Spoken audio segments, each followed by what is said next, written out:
बिस्मिल्लाहिर्रहमानिर्रहीम। अस्सलाम वालेकुम। मशहूर है कि हज़रत इब्राहीम अलैहिस्सलाम मेहमान नवाजी की रिवायत को शुरू करने वाले पहले शख्स थे। आप बेहद मेहमान नवाज थे और अल्लाह ताला को आपकी ये अदा बहुत पसंद थी।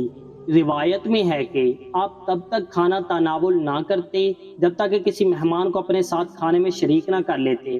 चुनाचा एक मरतबा ऐसा हुआ कि आप किसी इंसान को तलाश करने के लिए घर से निकले ताकि उसे मेहमान बना सकें। आपने बहुत तलाश की मगर कोई भी मेहमान बनने को तैयार ना हुआ। थक हार के वापस पलटे तो देखा कि एक अजनबी घर में खड़ा है। आपने पूछा, तुम कौन हो? अजनबी ने कहा, मैं मुल्कुल मौत हूँ और मुझे रब्बुल आलमीन ने एक बंदे की तरफ भेजा है ताकि उसे खुशखबरी सुनाऊं कि अल्लाह ताला ने उसे अपना खलील बना लिया है। आपने पूछा, वो कौन खुश नसीब है? अगर मुझे पता चल जाए तो तादम में आखिर उसका हमसाया बना रहूं।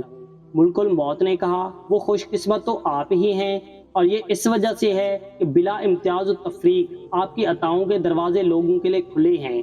अल्लाह ताला को आपकी ये अदा बहुत पसंद थी कि आप इसकी मखलूक पर बेहद रहम दिल थे। आपका शुमार 5 अंबिया में होता है। अल्लाह पाक ने कुरान पाक में 35 मुकाम पर हज़रत इब्राहीम अलैहिस्सलाम का जिक्र खैर फरमाया। आपने 33 वर्ष की उम्र में हज़रत सारा से निकाह किया और हुरान और मिस्र की तरफ हिजरत करने के बाद फ़लस्तीन और इलिया के दरमियानी इलाके सबा में सुकूनत इख्तियार कर ली।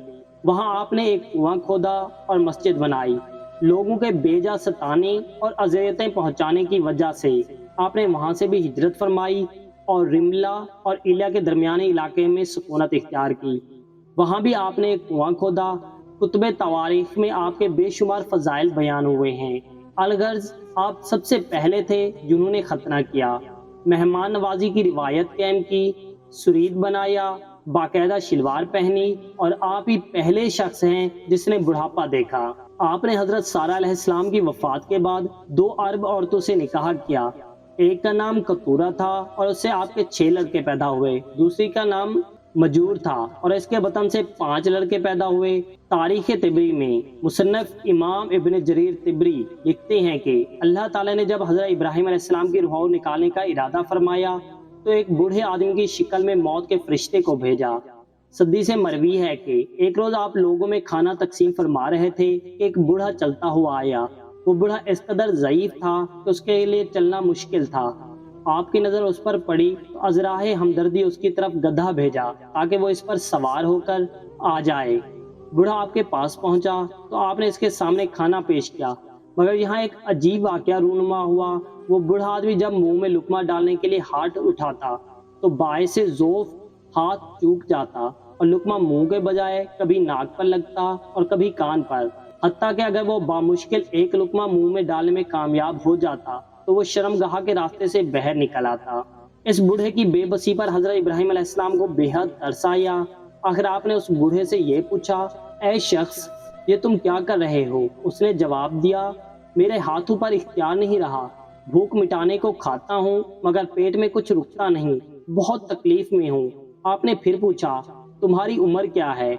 उसने उम्र बताई तो आपने फरमाया, तुम मुझसे सिर्फ 2 साल बड़े हो। अगर तुम्हारा ये हाल है तो 2 साल बाद मैं भी इस हाल को पहुंच जाऊंगा। आपने उसी वक्त दुआ फरमाई, ऐ अल्लाह, इस हालत के आने से पहले मुझे मौत दे दे। चुनाचा वो बूढ़ा अचानक उठ खड़ा हुआ जो कि दर हकीकत मौत का फरिश्ता था और उसने हजरत इब्राहीम अलैहिस्सलाम की रूह कब्ज कर ली। इस वक्त आपकी उम्र मुबारक 200 साल थी और एक दूसरे कौल के मुताबिक 175 साल थी और एक तीसरे कौल के मुताबिक 190 साल थी। मज़कूर है कि हजरत दाऊद और सुलेमान अलैहिस्सलाम की तरह हजरत इब्राहीम अलैहिस्सलाम को भी मौत अचानक आई थी। आपको रोन हेशी बस्ती में इस जगह दफन किया गया जहां हजरत सारा सलामुल्लाह अलैह दफन थी। आपने दफन के लिए जमीन को अपने हाथों से 400 दिरहम में खरीदा था। आपके कफन और दफन का इंतजाम हजरत इसहाक अलैहिस्सलाम ने किया था। वल्लाह इल्म।